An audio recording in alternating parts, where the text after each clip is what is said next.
It was nearly midnight when Adam's car rolled into the narrow gravel driveway, headlights bouncing off the tall, skeletal trees that lined the edge of the woods. His new rental house stood just beyond them, tucked away like a forgotten relic. The place had been cheap, almost suspiciously so, but Adam had convinced himself it was worth it: peace, quiet, and the chance to finally write without the constant noise of the city. The realtor had warned him about the patchy power lines and poor cell reception, but Adam didn't care.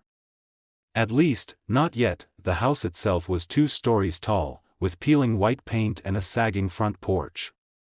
From a distance, it looked like every classic countryside home Adam had seen in films, except there was something slightly off about it.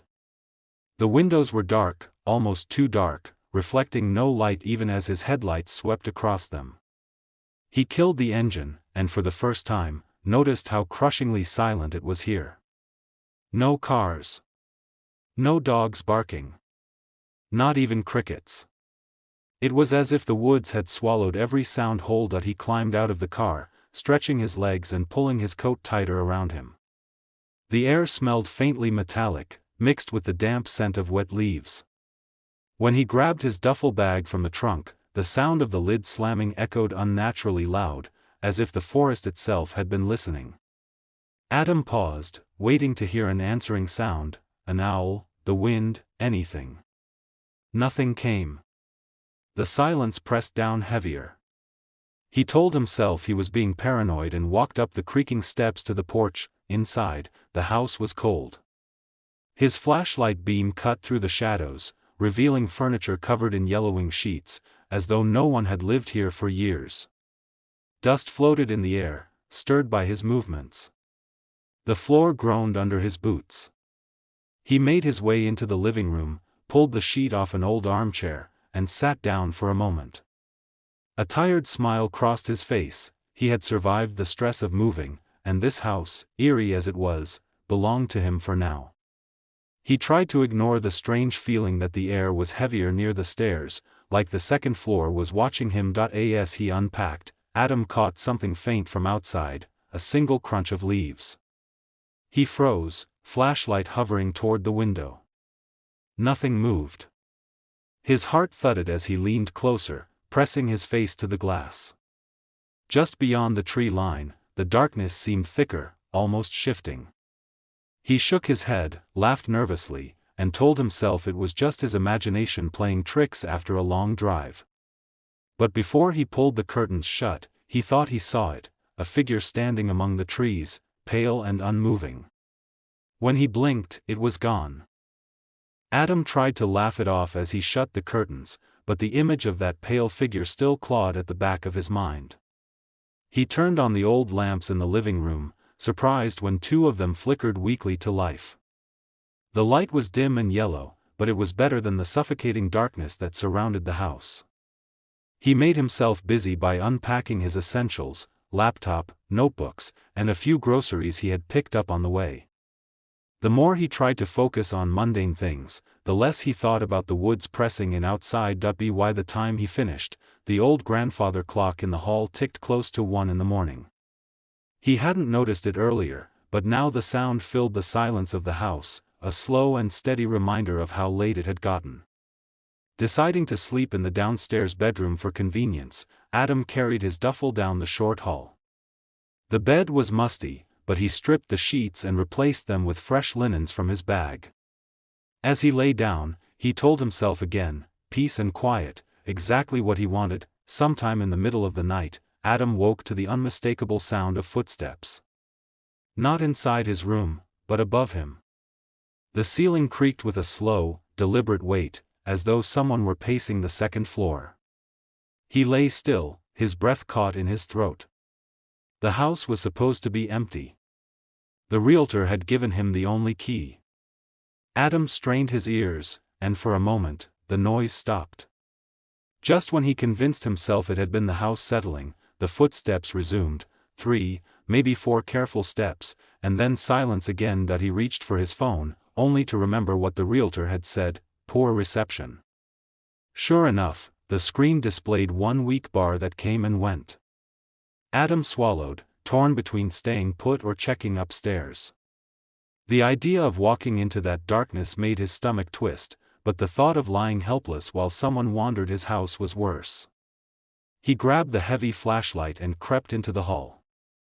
The grandfather clock ticked loudly, almost mockingly, as he placed one foot on the bottom stair. The beam of his flashlight swept across the landing above, catching nothing but old wallpaper and shadows. Slowly, Adam climbed.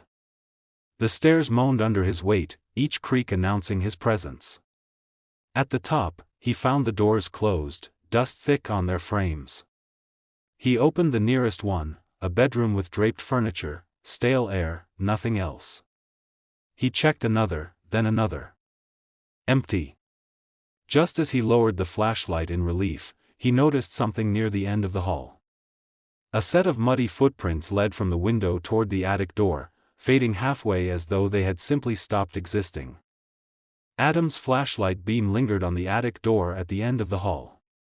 The footprints stopped just before it, as though whoever, or whatever, had left them had walked straight through the wood without bothering to open it. His pulse thundered in his ears, but he forced himself to move closer. The door was narrow, its paint chipped and curling at the edges, with an iron latch that looked rusted into place.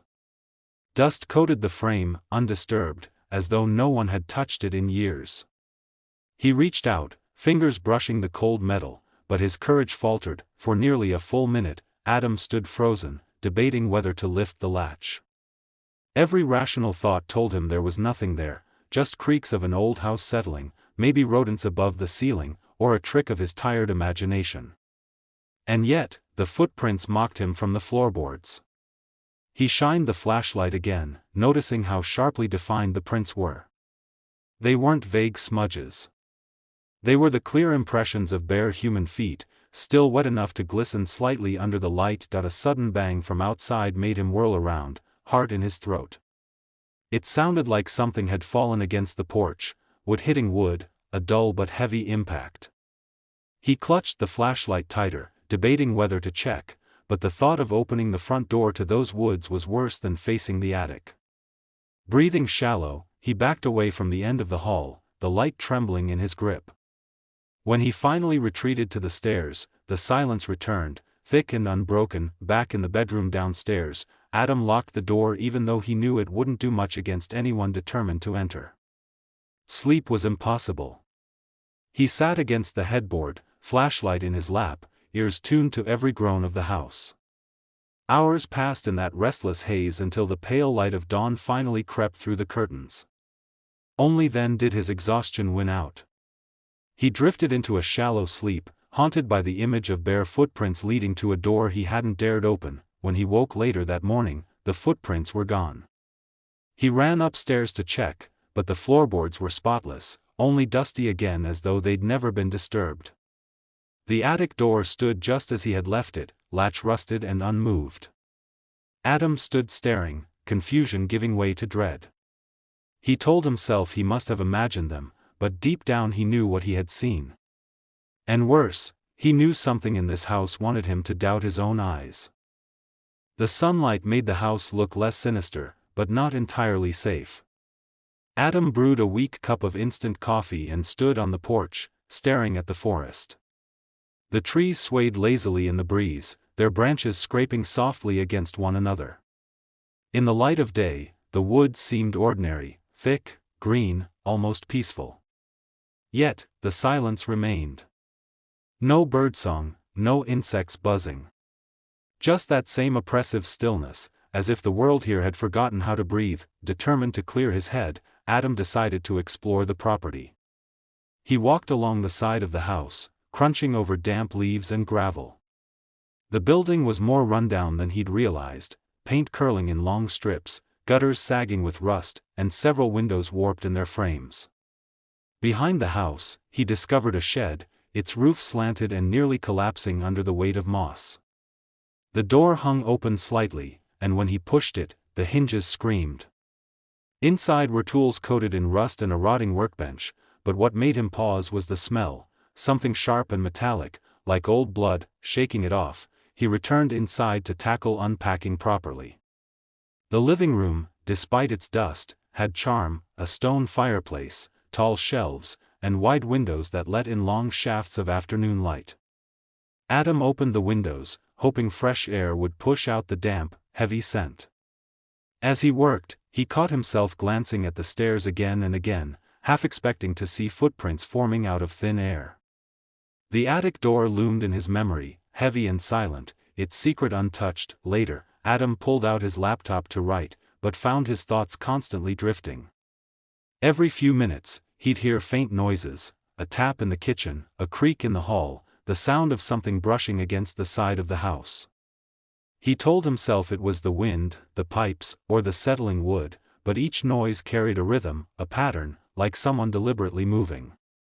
When he finally glanced at the clock, hours had passed without a word typed. His nerves had stolen the day from him. As dusk approached, Adam stood at the window, staring into the woods. The shadows grew long, stretching toward the house like reaching fingers. Just as he pulled the curtains shut, he caught a glimpse of something at the treeline again.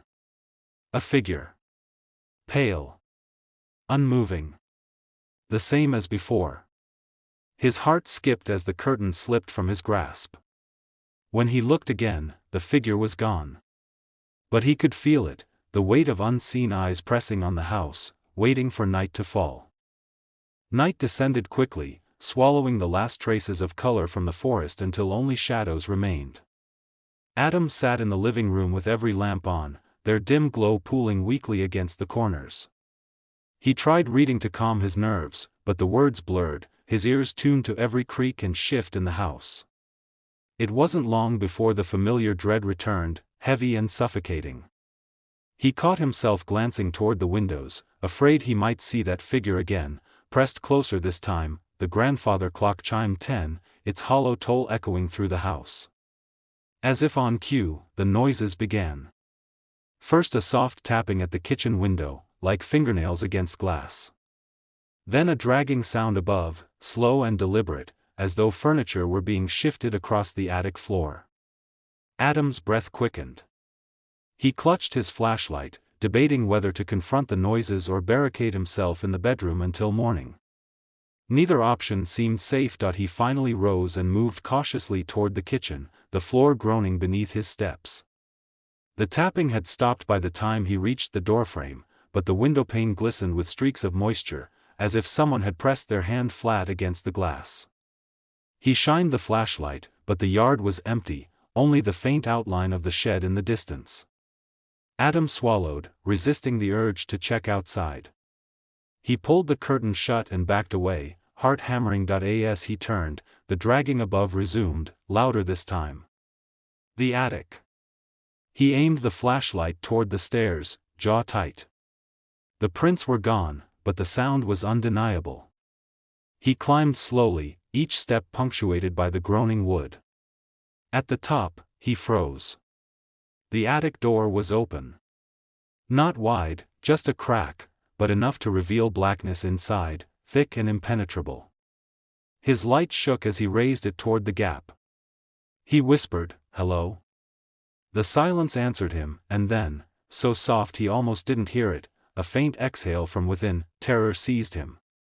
He stumbled back, nearly tripping over his own feet, and bolted down the stairs. The flashlight beam danced wildly against the walls as he ran to the bedroom, slamming the door and throwing the lock. For hours, he sat in the dark, pressed against the wall, gripping the flashlight until his knuckles ached. The dragging stopped. The house was silent again. Too silent. When he finally dared to close his eyes, he knew one thing for certain: something was in the attic, and it wanted him to know it was there. Morning light filtered through the curtains, weak but steady, pulling Adam from the shallow doze he'd managed after his second sleepless night. His body ached with tension, his mind fogged with dread. He sat at the edge of the bed, staring at the locked door, trying to convince himself that last night had been nothing more than an exhausted hallucination.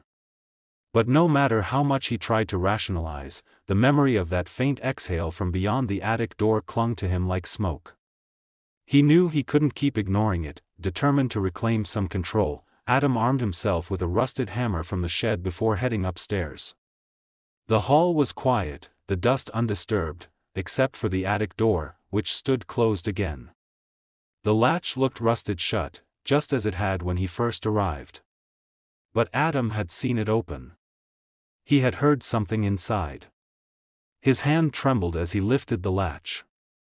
The metal squealed, protesting as it gave way, and the door groaned open to reveal a narrow staircase ascending into darkness. The air that drifted down was cold, far colder than the rest of the house.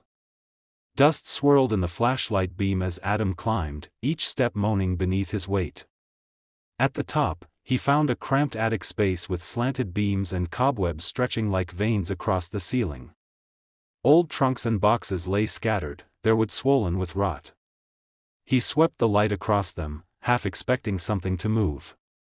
Nothing did. But the silence here was different, heavier, almost vibrating with a presence unseen. Kneeling, Adam pried open one of the trunks. Inside were brittle clothes, yellowed letters, and photographs curled with age. He lifted one, brushing off the dust.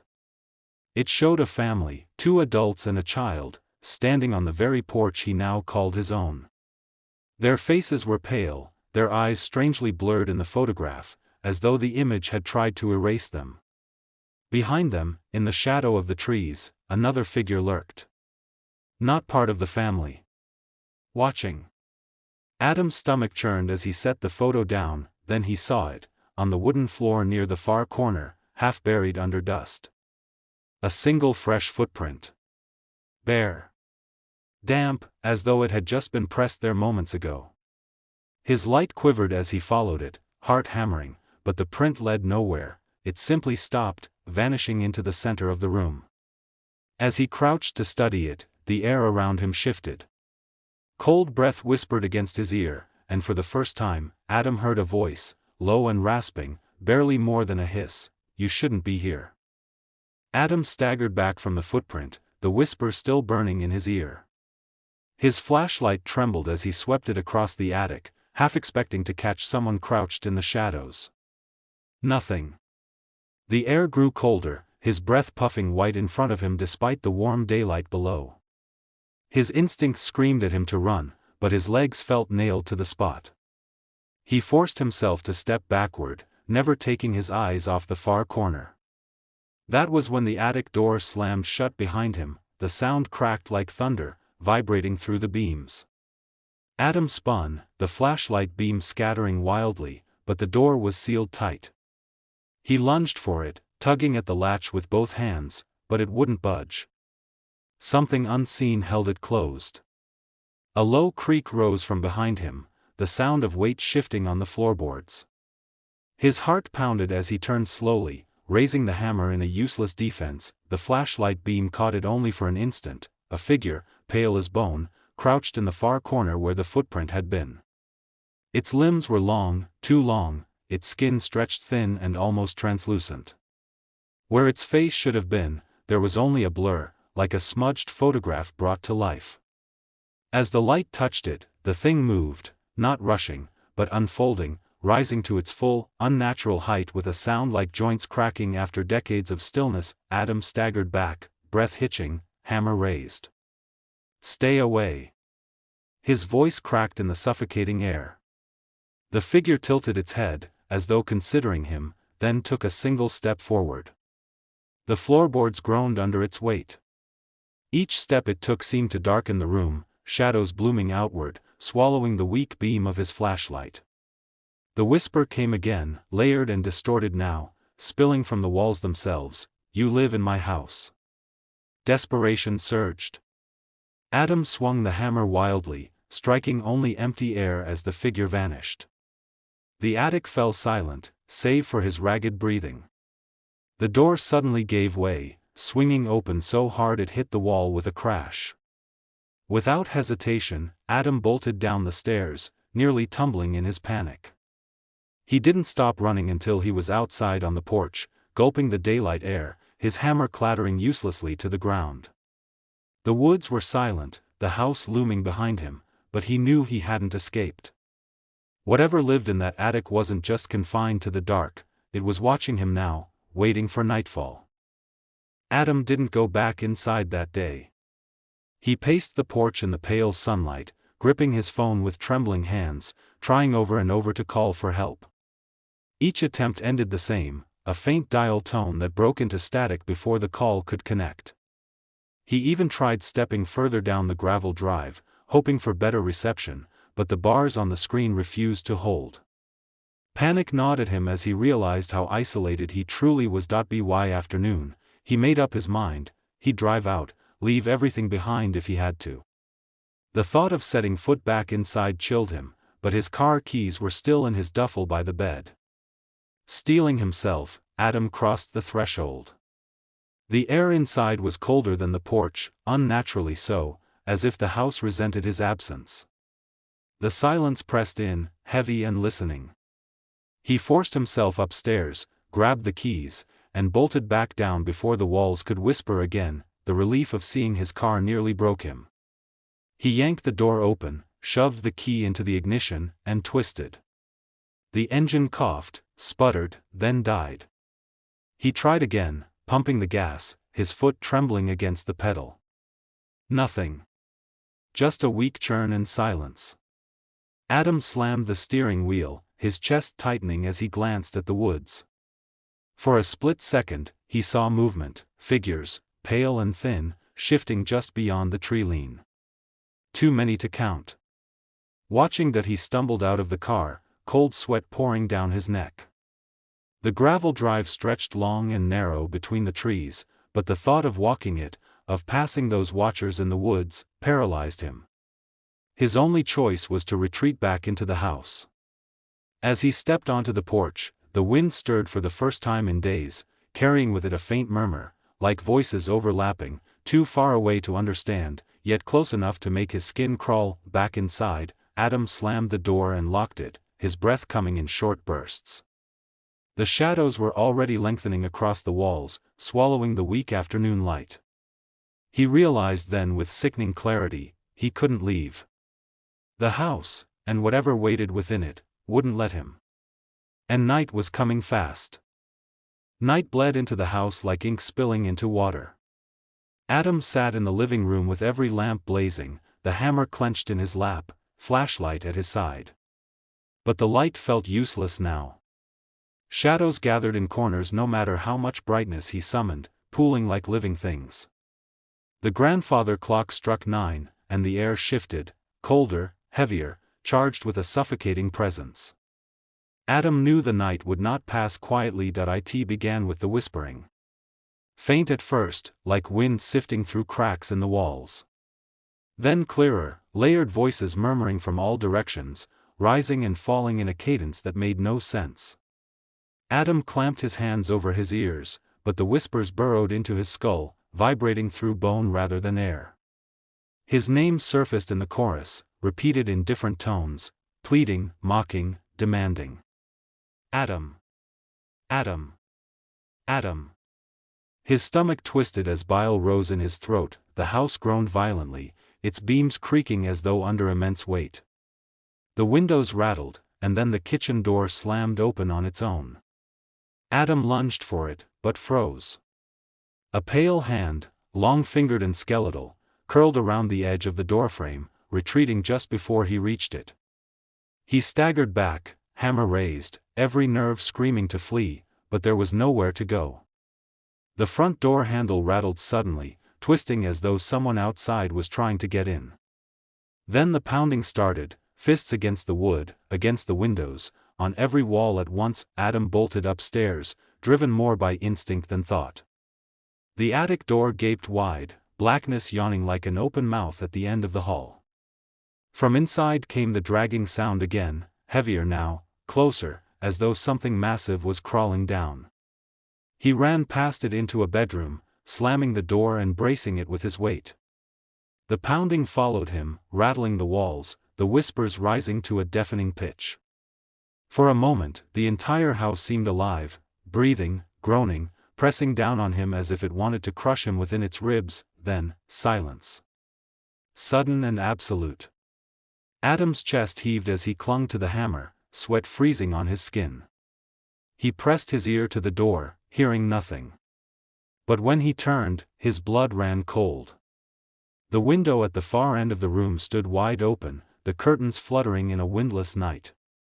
In the faint light of the moon, a figure crouched on the sill, pale and blurred, its faceless head tilting in jerks like a broken marionette. It whispered his name one final time, low, guttural, unearthly.